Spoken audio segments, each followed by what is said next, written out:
Hey y'all, and welcome back to the channel. My name is Kechelle, and today we're going to do a quick wrap up of all the books I read in March.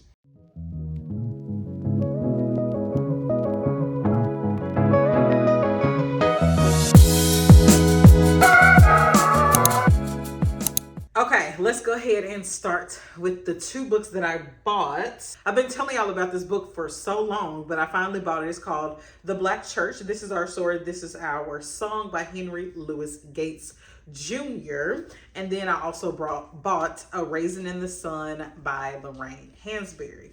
I bought these two books for separate reasons. I bought this one because it is a classic and I want it on my shelf, and I also wanted to read it this month because I pulled out of my TBR jar that I should read a black classic, and this is what I chose. So this is what I was thinking about reading. And also for the anti-brain rot challenge this year, one of the prompts is to read a play.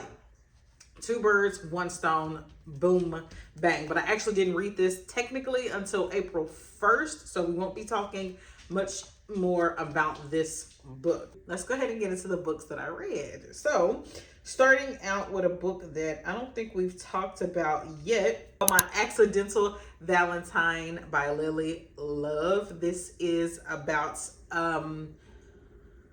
this girl who is working for, she is like a social media director for this really big account, and she lives in this small town, I want to say like in Tennessee or North Carolina, she's something like that. And she works indirectly for like a tech billionaire tycoon. And one day they meet at a coffee shop, and she accidentally may or may not have like say she was gonna go on a date with him, not knowing. I think she did it like online. She swiped online and she accidentally accepted a date with him, not knowing that that was her boss. And then they go ahead and do the whole fake dating trope. It was really quick read. It was a really quick, cute read, and I think I gave it like 3.5 stars. I would recommend it if you're still in the mood for something like a little warm and fuzzy billionaire small town read, and you're still in that, the Valentine's Day mood, that's a good book for you. The next book I read was The Gift of Us by Lila White. Come over here. Sit down. Thank you. Not too much. Okay, so I have talked extensively about this book. Oh, excuse me. Somebody got an attitude. I've talked extensively about this book on my channel. I have a whole video about The Gift of Us. But if you have not seen that video, first of all, go ahead and watch it. I'll go ahead and link it up here, I think. Another small town romance, but it's about the town of Elaine, Arkansas. That is the background of this story. This guy, I think his name is Seven, and her name is Sunday. So Seven is I actually don't know what he does. I think he works for a large bank in Dallas, Texas, and they want to acquire some land in Elaine, Arkansas. So the firm decides to send Seven up to Elaine, Arkansas to close the deal, because the people who own the land, Sunday and her whole family, they not going for it. Sunday and Seven have a rough start. They don't like each other for obvious reasons. They not trying to have no romance in general, but especially not with each other. And then on top of that, there is another backstory to why they don't like each other. And then there is a third backstory to why they probably won't be able to be together. So this book was very complex. There were a lot of layers, and I think the author did a very good job of weaving them all together. Like I said, I have way more thoughts, an extensive timeline, an extensive plot, and all of that in that video. Strictly Friends by Frances Mensah Williams. This is about a woman named Ruby. She works in the UK. Is it London? I wish y'all could see. What is wrong with you?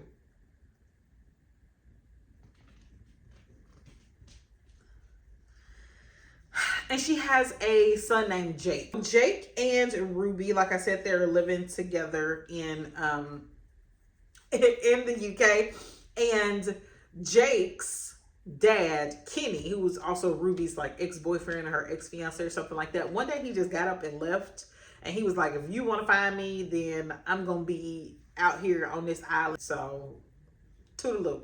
Okay. And, you know, she was dealing with it over the past 6 years until her son Jake decided that he was going to start telling lies about his daddy. So he just like, look, my daddy is a Russian diplomat and he be out there killing people. And then the next day he'll be like, well, my daddy just went to space. He was on a rocket yesterday. Like, he was just making up crazy things because he doesn't know who his dad is. So the people around Ruby, i.e. her great aunt, her best friend Griffin, her co-worker, they're all telling her like, maybe you should go let Jake meet Kenny so that he can put a name to the face and stop getting in trouble in school, because this little boy was wilding, okay? So she decides that she's going to go to this small island to find her child's father.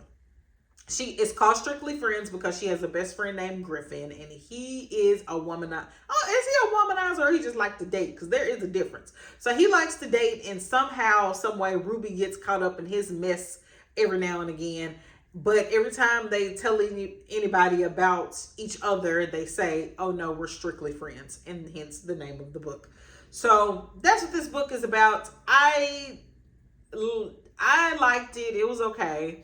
But it took me a very long time to read it. It took me like 2 weeks to read this book because when I put it down, I just did not have the urge to pick it back up. Overall, I gave it a solid 3. There wasn't anything necessarily wrong with it. I just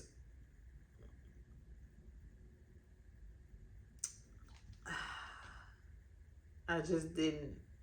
I wasn't vibing with it, but it was nice. If you want to read it, I think you should. I didn't enjoy how Ruby was responding to Kenny when she met him again.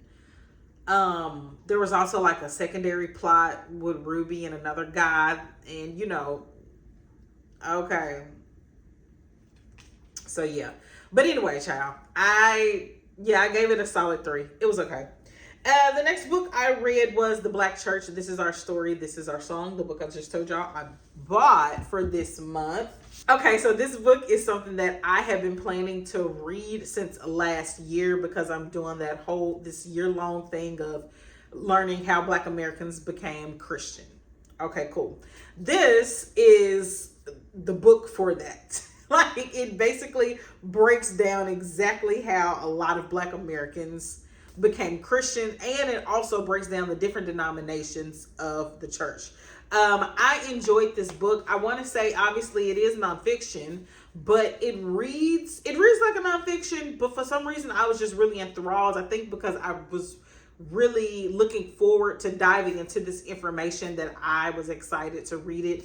I have tabbed and highlighted. I have different colors and just all types of things. I have a blog coming out about this. Do y'all do this to y'all's books? It was just a wealth of information. It was exactly what I needed. A lot of these things I knew, but it wasn't concrete. And that's pretty much all I have to say about that. But then there was a lot of things in here that I did not know. Like, I did not know like why Black Americans wanted to be aligned with the Methodist Church. I didn't know that the Baptist Church was basically frowned upon when they first came about. And then it goes into like Black Lives Matter, especially in 2020. 2020 was a very, very rough year. And he talks about that. He also talks about his battle with religion and how he come to be a believer or a non-believer. And I really enjoyed this book. I don't know if I gave it a 5 stars. There were some things that were kind of repetitive for obvious reasons. Like, some things just keep coming up. But and I think some things were just thrown out there because it was a name, like it was a good thing to say. I think there were some celebrities and singers' names that were just thrown out there, like, yeah, I interviewed such and such, but there was no substance to it. It was just kind of like, Girl, it was just kind of thrown out there, almost as like, yeah, like name bombing, name dropping, you know. But other than that, really good read. If you are interested in this subject, I would highly, highly suggest that you pick this up. But it's only 220 pages. And then the rest is like the appendix. Yeah, it's only 220 pages. And then all of this right here is the appendix, resources, and other reading materials. So yes, enjoyed that. Next book I read was Dominion. And I just bought this book a few months ago. Was it last month? And I gave this book a 4 stars. So like I said, I have talked about this book before, but it's about this man named Pastor Winfrey. Pastor Winfrey owns and runs and preaches at a church in Dominion, Mississippi. And his son, he has 5 sons, but it focuses on him and his youngest son, who everybody calls Wonder Boy. However, the lives of these men is told from the perspective of the women in their life.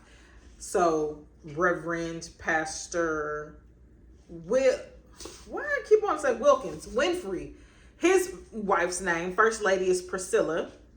His First Lady is Priscilla, and we get her perspective. And then Wonder Boy has a maybe not girlfriend named Diamond. We get her perspective. But both of them are talking about their lives and how their lives are affected by these men. This was a really quick read. I read this in one day, even though that was a challenge as far as like I was forcing myself to do it. However, if I was not forcing myself to read one book a day for the last 7 days of the month of March, this is still a really quick read. You want to know what's happening next. Yeah, it was fast paced.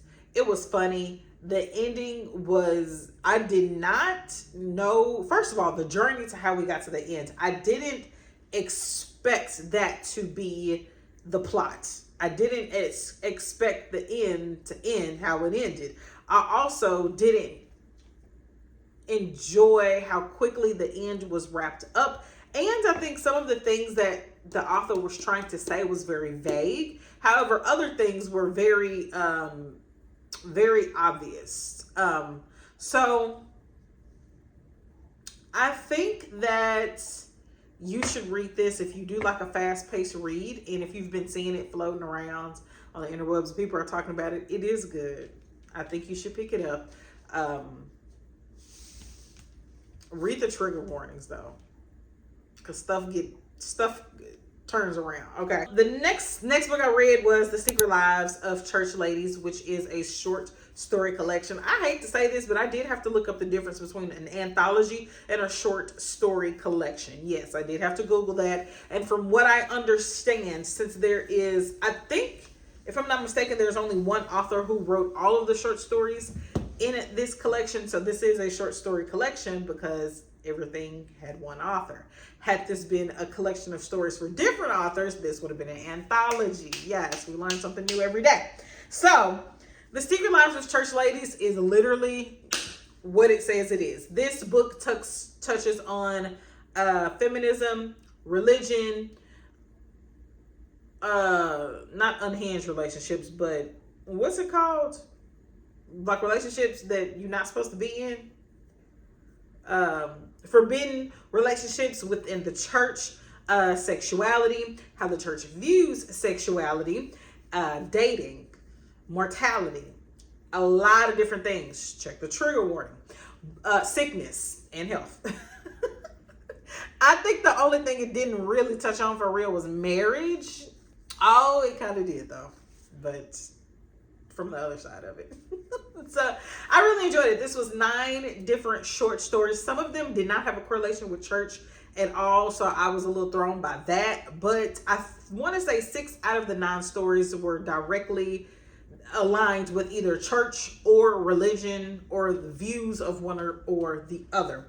I did have a favorite story in there. It was called Dear Sister, and it was about this group of sisters. It was 4 sisters who was writing a letter to a fifth sister that they had just found out about after their father had passed away. And I like the dynamics between those sisters. They were funny, they were relatable, they were personable, and they all had distinct characteristics and distinct personalities. I listened to this book basically in one day because the stories are quick and easy to get through. But each one of them, for the most part, the majority of them had some really poignant conversations or just some really heartfelt scenes that made me like, oh, okay. There's a lot of LGBTQIA plus representation in this short story collection as well, which I think was the goal for the author. So yes, I enjoyed it. Overall, I think the rating is like a 3.8. Like once I averaged out all of my ratings, it was a 3.6 or a 3.8. It was a 3.8. Final answer is a 3.8. The next book I read was What the Neighbors Saw. This was a thriller / mystery about this couple who wanted to move into a new neighborhood, and they were going to be the only people of color in this neighborhood. And then their neighbors across the street, it's a man, a woman, and 3 kids. The husband is found dead in the Potomac River. So this book I listened to completely on audio on the Libby app. And yeah, I did that on purpose because I wanted something that I could just listen to while I was working. And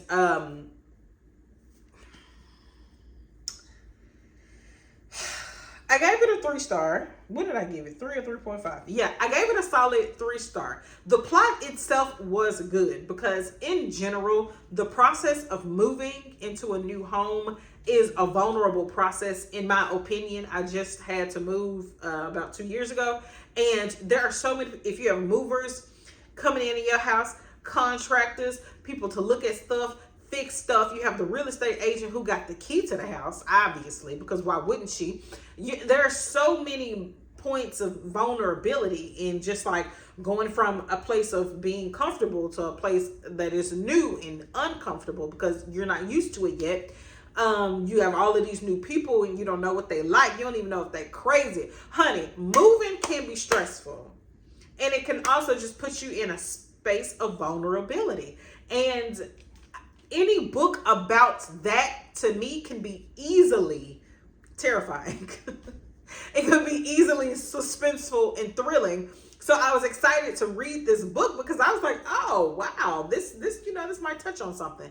Let me look up the name. His name is Sam. Yep, her name is Alexis. So Alexis and Sam, I want to say she's black and he's white because the way they was talking to each other, it ain't no way that they are in the same race. And if they are, my God, today. Okay, I completely misread that. But it is not distinctly said what ethnicity or what race Sam is. And that's not a problem. He was annoying anyway. And so was she. They were getting on my nerves to the point where, so I have said this before. I said it in the vlog that has not come out yet. Okay, stay tuned. But the reason I really like A Raisin in the Sun is because a long time ago when I first read it, maybe like in middle school or something, and after reading it again, I'm starting to realize that maybe it was the introduction that introduced me to the fact of this story is just a snippet of these lives. This book is a snippet of a full story, and you can imagine a beginning and an end in life beyond and life before this story. And I love books where you feel like you are literally just getting a snippet. I love it. I love it. I love it. I want it to be complete and satisfying, but I do enjoy that experience. I said that to say that the experience and the story that I got from this book is that this couple is going to break up. Okay, they are going to get a divorce. I don't care what happens or who shot John and what for. They get a divorce. They were so annoying. She nagged this man so much. They would come to an agreement about something and then something else would come out and she would rightfully so want to change her mind, but there was almost no give and take. Girl. You're not the only person in this house, in this marriage, in this partnership. What are we talking about? And I just, ugh, she got on my nerves. All of that to say, I did give it a 3 star. Because unfortunately, it did shock me at the end. I was so wrapped up in them being annoying with each other that I was shocked in the end. So the lady across the street whose husband was found dead at the Potomac River, her name is Blair, and I ain't too much care for her either. I mean, she was alright, but she wasn't as annoying as Alexis. So, you know, whatever. But she wasn't complex either. She was just a really... I mean, she had like bouts with other family members and things that you could see would make her a complex character. And she did have a little bit of personality, but just like not enough. Not enough. If you like books where it's more dramatic, because it wasn't that much suspense. Even the suspenseful parts of the story were not that high in suspense. So if you like dramatic books, then you would like this one. It does come a little bit of a shock if you're actually paying attention to what's going on. Then you could probably figure out who done it. Other than that, though, I mean, it was cool. I read it. So anytime I finish a book, I usually give it 3 stars because there was something that kept me intrigued enough to read it. Otherwise, I would have DNF'd it. But it honestly is probably like a 2.5 when it comes to enjoyment. Didn't enjoy it that much at all. I guess I've been talking for too long because sit down. The last book that I read is called Assembly. Very short book called Assembly by Natasha Brown. Uh-oh. And it is from, it's about this woman who works at a firm, but she is one of the only Black women that works at this firm, and she goes to assemblies at high schools and universities to speak to them about equity, equality, and diversity. Okay, the point is, this is a very stream of consciousness type of book in which she is talking about her experiences now and, you know, in the past. She's also dealing with some personal drama issues like her health, and she's also dealing with going to meet her boyfriend's family, not for the first time, but it seems like a pivotal moment in their relationship. So I enjoyed this book. I gave it a 3.5 star. I think the only reason I'm starting to become more used to and accustomed to stream of consciousness books, but that does not mean my enjoyment is increasing. It is what it is. But yeah, if you like stream of consciousness books, and this is an important message, and it's set in London, I believe. So if you like things like that, short, quick, punchy, to the point, has good things to say, then you might like this book. All right, last thing. We need to pull 3 prompts out of our jar. And I keep saying I'm going to redo this prompt jar. I have not redone it. But we do need to Okay, so I'm going to pull out 3 prompts. This is the last time we're reusing this prompt jar, but whatever. 1, 2, 3.